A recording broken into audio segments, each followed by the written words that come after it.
and institutional decisions that have fundamentally transformed this country through the pervasion of their ideology in our schools, our colleges, our businesses, our homes, through guilt, and even the church. It is what we have sown that we now are reaping. For the last 70 years, we've sown this stuff to our kids. And they believe what we've sown, what we've given to them. Emery and the rise of the chalkening. Everybody know what the chalkening is? Don't know what the chalkening is? Go look it up. It is an amazing, it's American colleges across the country waking up and saying, we've had enough, because it's in response to the Emery where they saw Trump 2016 and Lou Dobbs said it's called the chalkening. Look it up. It is so important you understand that there is a movement happening right across this country. You're not alone. It's happening in San Francisco, it's happening in LA, it's happening in Hartford, it's happening in Boston. Be aware that it is true. It is really, really happening. And the college students are saying, we've had enough of you liberal progressive snowflakes, which is what Lou Dobbs calls them. He calls them snowflakes. They're so precious they will melt at the moment they are scrutinised or looked at sideways. Because we've been told that we shouldn't offend. We've been told across the board not to speak out. And we've believed it, because to speak out means that we have a position. To have a position means you might be labelled. And for 70 years, the liberal progressives have labelled us, just because we've had a position on something, as homophobes or racist or bigots. And all the words that they trounce out when we don't agree with their position. Don't be afraid, because this year is an opportunity. Now I've lost where I was. Okay, so we've been teaching these kids a truth, but whose truth? Are they the truths of these people? My favourite, Charles Darwin, Karl Marx, Julius Wellhausen, John Dewey, Sigmund Freud, Maynard Keynes and the populist economics theories, and Kierkegaard? Or are they of those people plus those that aspired to their ideological truths and whom we trusted with being the educators and the mentors of our children in our colleges? But something is happening in this country, and I am so blessed to be a part of it. And believe it, it's not only happening in this country, it's happening here in California. I wasn't going to give statistics, but I'll give two statistics. There's 233 million eligible voters in this country. Wow! Do you know how many come out to vote? 55%. So there's 100+ million that never come out to vote. And guess what? California is a microcosm of that. Because in California, you've got 25.8 million eligible voters. 25.8 million. How many don't come out to vote? Anybody know? 12.8 million. 49%. And these people, they're going to be the driving force this November in the greatest moment, in my view, in America's history. Second only to the writing of the Declaration of Independence and the signing of your Constitution. Two of them, the two most amazing documents the world has ever seen. And these people, these 12.8 million in California, and they are here, don't be afraid, they are here, just go and find them. They are waking up every day and saying, what the heck happened to my country? When did we decide that God no longer be part of our government institutions? 1947, by the way, a lie by the US Supreme Court. When did we decide to take God out of our public education? 1963, another lie by the US Supreme Court.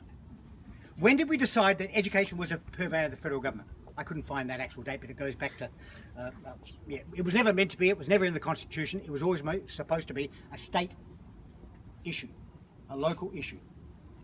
When did we decide that our preachers could no longer preach from the pulpit? My gosh, what happened? In 1953, LBJ, remember the old adage, all the way with LBJ? LBJ introduced into Congress legislation that introduced 501c3 arrangements. How convenient.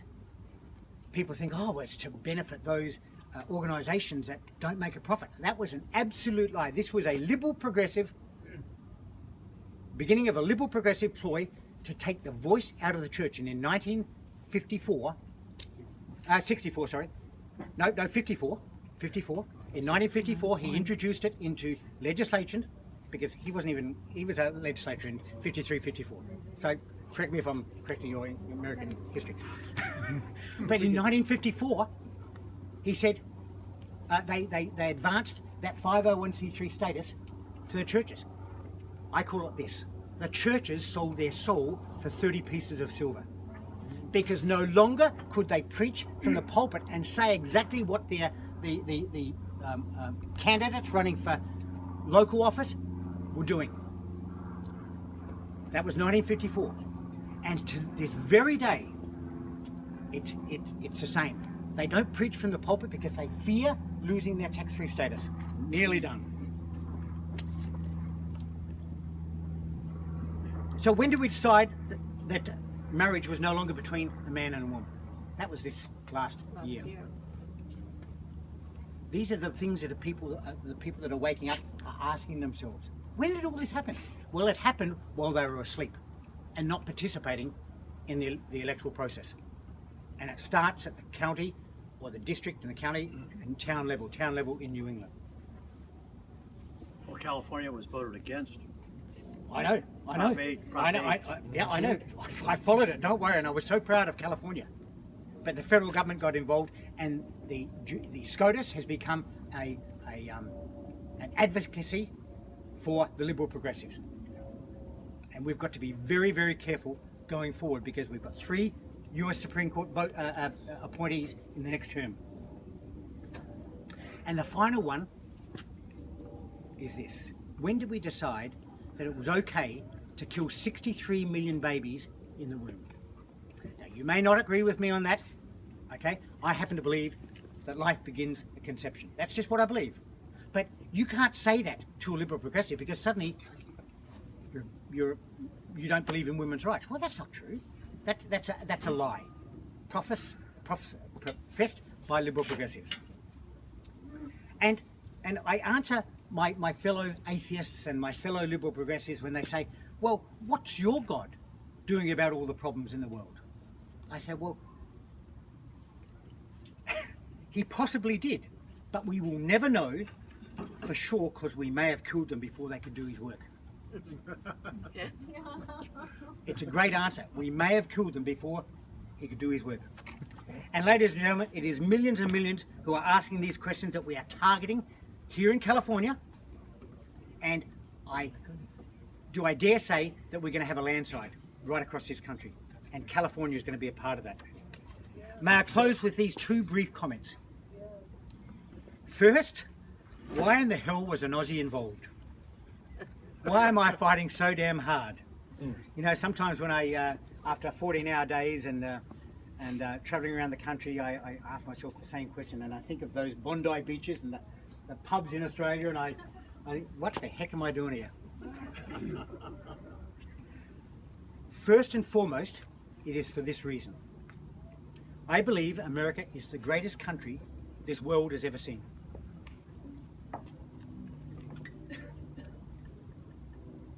She was, is, and is still meant to be the beacon of hope and light for every other country to aspire to. Despite the aggressive attempts by those in power to bring her back to the pack, a pack that she was never meant to be a part of. She was always given over to God for his furtherance, as declared in the Mayflower Compact on the 21st of November 1620.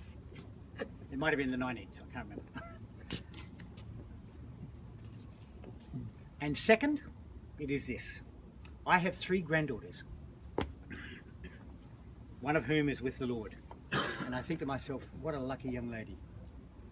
She's in his arms, forever, loved, pure love. But I've got 2 other granddaughters. And I say to my friends when they ask, why are you here? I say, because as goes America, so goes the world. And if you all go over the financial and spiritual cliff, so too my country and the rest of the viable West. And I say viable West because I believe there's only 5 countries left that can make a difference. I think Europe's gone. I think England or Britain just saved themselves. Yeah. Yes.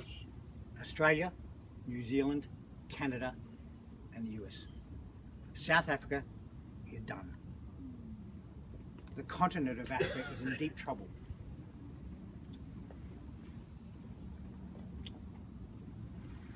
And if you guys go over the cliff and take my country with us,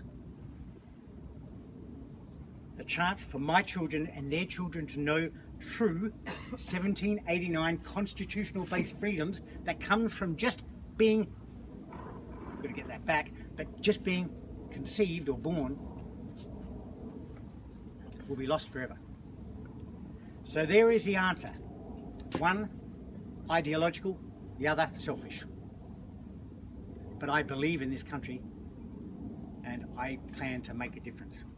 May I close with this? And I close with what I believe to be the most profound statement or most profound verse in any of your patriotic songs. And I know all the verses. But there are so many songs to choose from. So which one did I choose? I chose America the Beautiful. And the second verse. And it goes something like this. And I was going to sing it, but I'm going to bear you the suffrage of that. That would not be fair. Oh, beautiful for pilgrims' feet, whose stern in passion strength, a thoroughfare for freedom beat across the wilderness. America, America, and this is a kicker. God shed thine every flaw, and this is where you come in. Clothe thyself in self-control. Don't get the government to do it. Don't get the neighbour to do it. Don't get the laws to do it. Clothe thyself in self-control. Thy liberty in law. And that last bit, thy liberty in law. Your liberty just didn't happen. You had to fight for it. And then you had to create a document called the Constitution, the highest law in the land, to protect your liberty. So, clothe thyself in self-control. Thy liberty, your liberty, in the law of the land, your Constitution. And the moment your Constitution is undermined is the moment your liberty disappears. So clothe thyself in self-control, control yourself, clothe thy liberty in your highest law in the land, your Constitution. Because that's what's going to protect you going forward. Thank you so much for letting me speak. I really have appreciated it. Thank you.